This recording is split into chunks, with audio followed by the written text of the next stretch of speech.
Mahesh ಬತ್ತಾರ sir, ನನಗೆ ಆಶ್ಚರ್ಯ ಆಗಿದ್ದೇನು, ಈ ಅಟ್ಲೀಸ್ಟ್ ನರೇಂದ್ರ ಮೋದಿ ಅವರು ನಿನ್ನೆ ಮಟ್ಟಿಗಾದರೂ ಮೊನ್ನೆ ಮಟ್ಟಿಗಾದರೂ ಕೂಡ ಒಂದು ಅಡ್ರೆಸ್ ಮಾಡಿಬಿಡ್ತಾರೇನೋ ದೇಶವನ್ನು, ಮನಸ್ಸು ಬಿಚ್ಚಿ ವಿದ್ಯಾರ್ಥಿಗಳ ಪರವಾಗಿ ಅವರ ಮನದ ಮಾತನ್ನು ದೇಶದ ಜನಗಳ ಮುಂದೆ ಹರವುತ್ತಾರೇನೋ ಅಂತ ನಾನು ಭಾವಿಸ್ಕೊಂಡಿದ್ದೆ.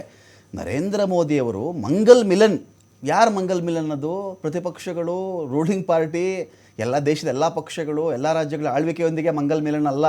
ಇವ್ರ ಪಾರ್ಟಿಗೆ ಯಾರ್ಯಾರ ಜಿ ಹುಜೂರ್ ಅಂತಾರೋ, ಯಾರ್ಯಾರ ಜೈ ಜೈ ಅಂತ ಇದ್ದಾರೋ, ಇವ್ರ ಅಲಯನ್ಸ್, ನ್ಯಾಷನಲ್ ಡೆಮೊಕ್ರೆಟಿಕ್ ಅಲಯನ್ಸ್ನ ಪಾರ್ಟಿಗಳ ಮಂಗಲ ಮಿಲನ. ಇವ್ರಿಗೆ ಇದು ಮಂಗಲ.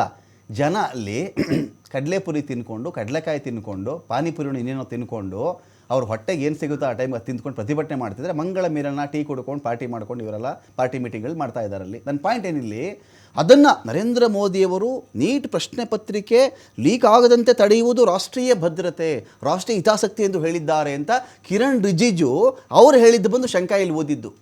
ಒಂದು ಮೋದಿಯವರು ಇಂಥ ಒಂದು ಟೈಮಲ್ಲೂ ಕೂಡ ದೇಶದ ವಿದ್ಯಾರ್ಥಿ ಏನು, ನೀವು ಮಕ್ಕಳೇ ಎಕ್ಸಾಮ್ ಹೆಂಗೆ ಬರೀಬೇಕು ಗೊತ್ತಾ, ನೀವು ಮಕ್ಕಳೇ ಎಕ್ಸಾಮ್ ಯಾವ ಥರ ತಯಾರಿ ಆಗಬೇಕು ಗೊತ್ತಾ ನೀವು ಅಂತೇಳಿ ಪುಂಖಾನುಪುಂಖ ಭಾಷಣ ಎಕ್ಸಾಮ್ ಬಂದಾಗ, ಎಕ್ಸಾಮ್ ಈ ಥರ ಇಂಥ ನಾಲಾಯಕಗಳ ಕೈಗೆ ಸಿಕ್ಕಿ ಹಾಳಾಗಿ ಹೋಗ್ತಿರ್ಬೇಕಾದ್ರೆ ಒಂದು ಮಾತೆಲ್ಲ ಕಿರಣ್ ರಿಜಿಜು ಅವ್ರಿಗೆ ವಕ್ತಾರ ಆಗಿದ್ದೇನೆ. ಇದು ಯಾಕೆ ಇಷ್ಟು ಮಟ್ಟಿಗೆ ಯಾಕಿದು ಅಂತ ಸರಿಗ ನಾನು ಒಂದು ವಿಡಿಯೋ ನೋಡಿದೆ.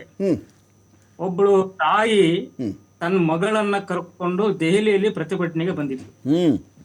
ಅವರು ಪೊಲೀಸರಿಗೆ ಹೇಳ್ತಾಳೆ, ಅಕಸ್ಮಾತ್ ನನ್ನ ಗಂಡ ನೀನ್ ಆಗಿದ್ರಂದ್ರೆ ನಾನ್ ನಿನ್ನನ್ನು ಪ್ರಶ್ನೆ ಮಾಡ್ತೇನೆ, ನಮ್ಮ ಮಕ್ಕಳ ಭವಿಷ್ಯ ಏನು ಅಂತಂದೇಳಿ ವಾದ ಮಾಡಿದ್ದನ್ನು ನೋಡಿದೀವಿ. ಈಗ ಹಲವು ಚರ್ಚೆ ಎಲ್ಲ ನಡೀತಿದಾವೆ. ಇಲ್ಲಿ ಬಿಜೆಪಿ, NDA ಮಿತ್ರ ಪಕ್ಷಗಳು ಇನ್ಕ್ಲೂಡಿಂಗ್ JDS, ಇವರು ವಾದಗಳ ಅತ್ಯಂತ ಹಾಸ್ಯಾಸ್ಪದ ವಾದಗಳು ನಾವು ನೋಡ್ತಾ ಇದ್ದೇವೆ. ಇದು ಹೆಂಗಂದ್ರೆ, ನಮ್ಮಲ್ಲಿ ಒಂದು ಗಾದಿ ಮಾತಿದೆ, ಪುಣ್ಯಾಕ್ ಬರ್ಲಾರದವರು ನೆಲ ಡೊಂಕ್ ಅಂತಾರ ಅನ್ನೋ ರೀತಿಯಲ್ಲಿ ಇವರು ವಾದಗಳನ್ನ ಮಾಡ್ತಾ ಇದ್ದಾರೆ.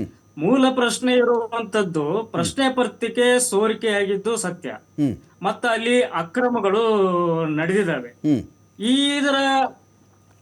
ಇದರ ಹೊಣೆಯನ್ನು ಯಾರು ಹೊರಬೇಕು? ಕೇಂದ್ರ ಸರ್ಕಾರ ಹೊರಬೇಕಲ್ವಾ? ಇದರ ಮುಖ್ಯ ಇಲಾಖೆಯ ಶಾಸಕ ಮಂತ್ರಿಗಳಾಗಿರುವಂತ ಧರ್ಮೇಂದ್ರ ಪ್ರಧಾನ್ ಹೊರಬೇಕಲ್ವಾ? ಯಾಕೆ ಅವರಿಗೆ ಆ ಪ್ರತಿಷ್ಠೆ? ಬಹಳ ಮುಖ್ಯವಾಗಿ ನನಗೆ ಇಲ್ಲಿ ಹೇಳಕ್ಕಿರುವಂತದ್ದು ಏನು ಅಂತಂದ್ರೆ, ಇವತ್ತು ಅಲ್ಲಿ ಇದೆಲ್ಲ ಪ್ರಕರಣಗಳ ಆದ ನಂತರ ಯಾರು ವ್ಯಾಂಗ್ಚುಕ್ ಅವರು, ವಿದ್ಯಾರ್ಥಿಗಳು, ಬೇರೆ ಬೇರೆ ವಿದ್ಯಾರ್ಥಿ ಸಂಘಟನೆಗಳು ಉಪವಾಸ ಕೂತ್ಕೊಂಡ್ರು. ಅವ್ರು ಮುಖ್ಯ ಎತ್ತಿದಂತ ಕೆಲವು ಏನು ಸಮಸ್ಯೆಗಳಿದ್ವು, ಪ್ರಶ್ನೆ ಇದ್ದು, ಅದನ್ನ ಸೌಹಾರ್ದಿತವಾಗಿ, ಇವತ್ತೊಂದು ನಾವು ಪ್ರಜಾಸತ್ತಾತ್ಮಕವಾದಂತ, ಸಂವಿಧಾನಬದ್ಧವಾದಂತ ಒಂದು ಸರ್ಕಾರ ನಡೆಸ್ತಾ ಇದೀವಿ, ಪ್ರಜಾಪ್ರಭುತ್ವ ದೇಶದಲ್ಲಿ ಇದೀವಿ. ಇವರಿಗೆ ಈ ದೇಶದ ಮಕ್ಕಳ ಭವಿಷ್ಯದ ಬಗ್ಗೆ ಕಾಳಜಿ ಇದ್ರೆ, ಅದು ನರೇಂದ್ರ ಮೋದಿ ಆಗಿರಲಿ ಅಥವಾ ಧರ್ಮೇಂದ್ರ ಪ್ರಧಾನ್ ಆಗಲಿ, ಇವರು ಪ್ರತಿಭಟನಾಕಾರರೊಂದಿಗೆ ಒಂದು ಸೌಹಾರ್ದಿತವಾದಂತ ಮಾತುಕತೆ ಮಾಡಿ, ಈಗಾಗಿರುವಂತ ಏನೋ ಅಕ್ರಮ ಮತ್ತು ಈ ವ್ಯವಹಾರ ನಡೆದಿದೆ ನೀಟ್ ಪರೀಕ್ಷೆದ ವಿಚಾರಕ್ಕೆ ಸಂಬಂಧ, ನಡ್ಡಾ ಅವರು ಜಿತೇಂದ್ರ ಸಿಂಗ್ ಹೋಗಿದ್ದಾರೆ.